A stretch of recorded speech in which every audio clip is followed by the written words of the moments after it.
नमस्कार दोस्तों, स्वागत है आप सभी का सुपर आयस पर। पाकिस्तान के जो आर्थिक हालात हैं वो बहुत ही ज़्यादा बिगड़ चुके हैं। इनफैक्ट पाकिस्तान की जो बिजनेस कम्युनिटी है, popularly called as the Pakistan business forum, उनके द्वारा ये ऐलान किया गया है कि Pakistan is now in a financial emergency, क्योंकि जो पाकिस्तान का टोटल फॉरेन डेट है it has risen to a mammoth amount of 130 US billion dollars. बल्कि उन्होंने ये भी कहा है कि पिछले 4 महीने में पाकिस्तान को केवल 0.2 बिलियन डॉलर्स का लोन देखने को मिला है, जबकि पाकिस्तान की जो टोटल डिमांड थी वो लगभग 7.7 बिलियन डॉलर्स की डिमांड थी, जो कि कहीं पर भी पूरी होती हुई नजर नहीं आ रही है। And to top that, Pakistan की जो करेंसी है वो भी एशिया की वर्स्ट परफॉर्मिंग करेंसी बन चुकी है विज़वी द यूएस डॉलर, जिसके चलते उनके जो फॉरेक्स रिजर्व्स हैं वो भी काफ़ी ज़्यादा गिर चुके हैं। आप लोग यहाँ पे देख पाएंगे, ये वाली खबर 6 दिसंबर को सामने आई थी, एक्सप्रेस ट्रिब्यून के द्वारा पेश करी गई, पाकिस्तान इन फाइनेंशियल इमरजेंसी।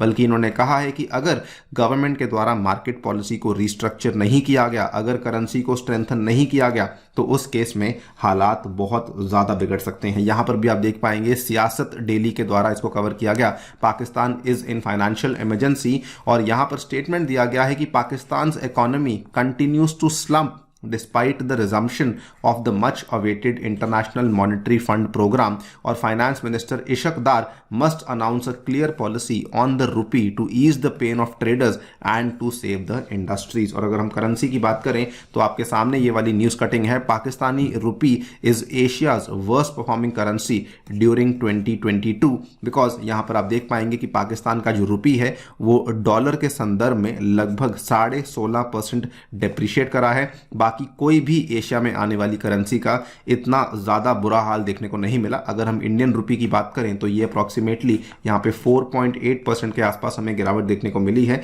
लेकिन पाकिस्तानी की जो रुपी है दैट हैज़ डेप्रिशिएटेड ऑलमोस्ट 16.5%। बात करेंगे सभी इकोनॉमिक पैरामीटर्स की, एक्सटर्नल और इंटरनल, किसके बेसिस पे कहा जा रहा है कि पाकिस्तान जो है वो ऑलमोस्ट अब एक फाइनेंशियल इमरजेंसी में पहुंच चुका है। आइए शुरू करते हैं दोस्तों मेरे साथ। मेरा नाम है अनिरुद्ध। यदि आप लोग इस लेक्चर की PDF को डाउनलोड करना चाहते हैं तो यहां पर दिए गए टेलीग्राम चैनल के माध्यम से ऐसा कर सकते हैं।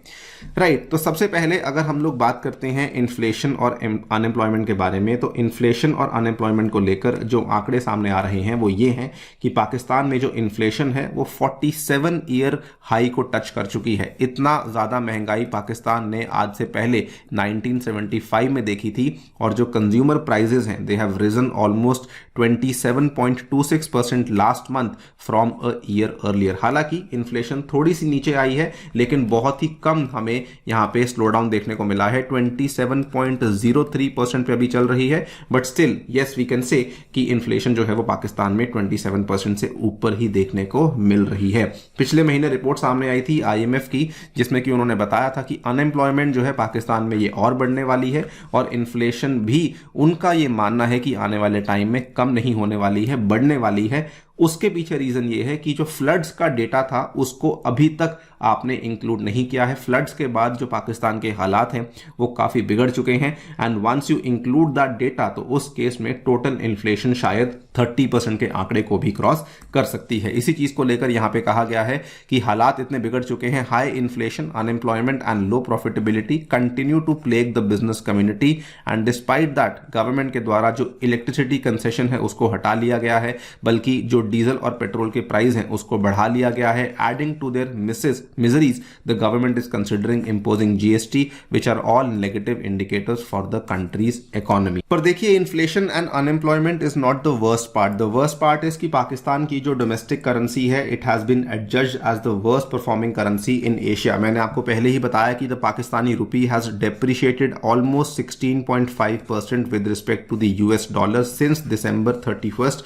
2021। और ये प्रॉब्लम इसलिए बन जाती है बिकॉज पाकिस्तान का जो फॉरेन डेट है वो ऑलरेडी बहुत ज़्यादा है। अगर आपकी खुद की करेंसी डेप्रिशिएट कर रही है तो उस केस में आपका जो फॉरेन डेट है वो ऑटोमेटिकली काफ़ी बढ़ जाता है। आप यहाँ पे स्टेटमेंट को देखिए तो इन्होंने कहा है that we still have a foreign debt of almost 130 billion dollars and 73 billion dollars is due in the coming 3 years. इन्होंने बल्कि ये भी कहा है कि हमारा जो आने वाले 3 साल के लिए डेफिसिट है वो लगभग 20 से 30 बिलियन डॉलर के आसपास का बनने वाला है। और यही स्टेटमेंट है जो कि यहाँ पे दर्शाता है कि पाकिस्तान ऑलमोस्ट एक फाइनेंशियल इमरजेंसी के अंदर लैंड कर चुका है।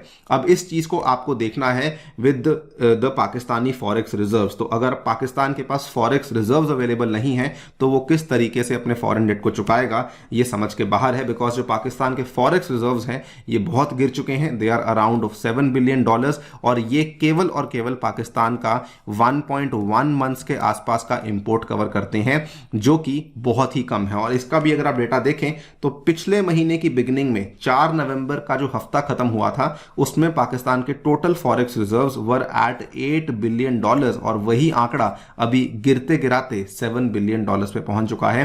पिछले 6 से 8 महीनों में ये वाले जो फॉरेक्स रिजर्व्स हैं एक बार भी बढ़े नहीं हैं, हमेशा ये नीचे ही आते जा रहे हैं। इनफैक्ट बहुत लंबे टाइम से पाकिस्तान ने कभी भी अपने फॉरेक्स रिजर्व्स को सिंगल डिजिट में नहीं देखा था, and now they are seeing forex reserves in at less than $10 billion, और अब ये गिरते गिराते $7 बिलियन के आसपास पहुंच चुके हैं। एंड अगर आप देखें, इनको उम्मीद थी कि इनको फॉरेन लोन्स मिल जाएंगे क्योंकि इनको हर बार मिल जाते हैं, लेकिन इस बार फॉरेन लोन्स भी इनको काफी कम मिले हैं।